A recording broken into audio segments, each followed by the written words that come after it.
ইরামের দাদু প্রায়শই বাড়িতে এটা ওটা তৈরি করতেই থাকে। এই যে আজকেও একটা পিড়া তৈরি করছে।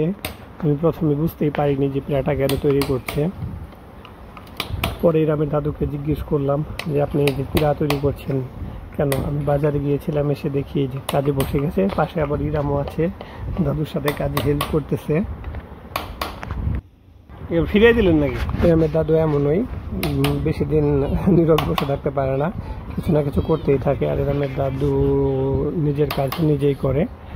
ইরামের দাদু অনেক ক্রিয়েটিভ, অনেক কাজ খুব সুন্দরভাবে করতে পারে, সূক্ষ্ম কাজগুলো। এই যে একটা পিঠা বানাচ্ছে, আমি আবার জিজ্ঞেস করলাম যে পিঠার উপরে এরকম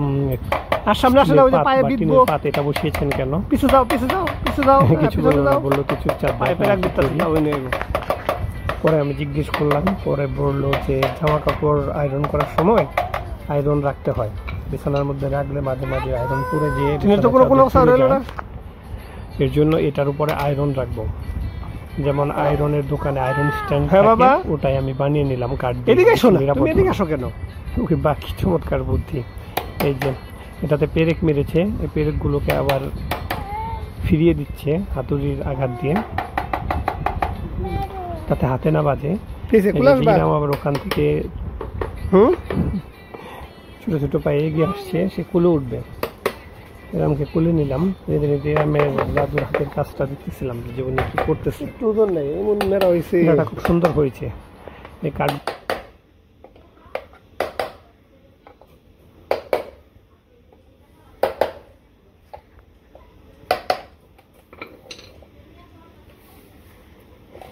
টিন না দিলেও তো চলতো নাকি? ফাঁকা ছিল, টিন দিলেন কথা। ট্রেনে কোনো যদি বাজে জামা কাপড় দিলে কিন্তু জামা কাপড় ছিঁড়ে দিতে পারে, তাহলে অবশ্য বাঁচবো না।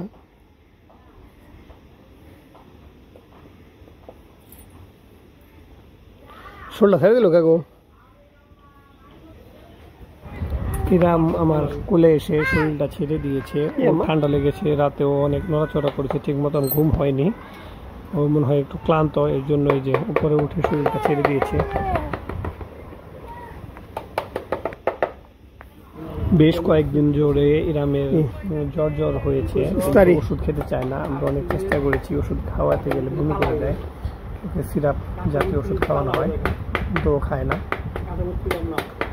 বমি করে, এটা একটা সমস্যা।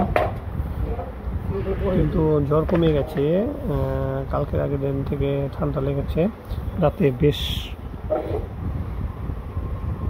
কষ্টই হয়েছে ওর। ভাবতেছি ওকে ডাক্তার দেখাবো, কিন্তু ডাক্তার দেখিয়ে লাভ কি, ওষুধটা খাবে না। এর আগেও ডাক্তার দেখিয়েছিলাম, তখন এরকম ওষুধ খায়নি। প্রায় 500 টাকার ভিজিট দিয়ে ডাক্তার দেখিয়ে আরও 500 টাকার ওষুধ এনে ওষুধগুলো ফেলে দেওয়া লাগছে। এক বেলায় খেয়ে ওষুধ খাওয়াতে গেলে বমি করে একদম সব শেষ করে দেয়, ভাসিয়ে ফেলে, এর জন্য খাওয়াতে পারি না। এই যে কাঠগুলো আমাদের আলমারির উপরের ডিজাইনের অংশের যে কাঠগুলো ছিল বাড়তি, সেটা ফেলে দেওয়া কাঠ। খুব সুন্দর পিড়া হয়েছে, এটার মধ্যে আয়রনও করা যাবে, চাইলে বসাও যাবে, খুবই চমৎকার হয়েছে দেখতে। ইরামের দাদু হাত দিয়ে দেখছে যে কোথাও বাজে কিনা বা উঁচু হলো কিনা, আমরাও দেখছিলাম, খুবই সুন্দর হয়েছে কাজ, খুবই সুন্দর। ওনার রুচি পছন্দ খুব করার চেষ্টা করে, না হলে ওনার ভালো লাগে না। আর উনি ওনার বয়সের তুলনায় সারা জীবনে খুব পরিষ্কার পরিচ্ছন্ন ছিল। দোকানে ভাড়া তুলে সরকারি চাকরি করতেন, এর জন্য হয়তো বা। ইরামের দাদু 1980 সালের দিকে সরকারি চাকরি করতো, ওই সময় যারা সরকারি চাকরি করতো খুবই স্মার্ট এবং ইরামের দাদুর পিড়ার কাজটা শেষ হয়েছে, কিন্তু এখন এগুলো সব ইরামের দাদুকে গুছিয়ে রাখতে হবে। ইরামের আম্মু জন্য ব্যস্ত, আজকে একজন গেস্ট তুলে করে রেখেছি, এটা পরিষ্কার করে ঝাড়ু দিয়ে রাখতে হবে ইরামের দাদুকে।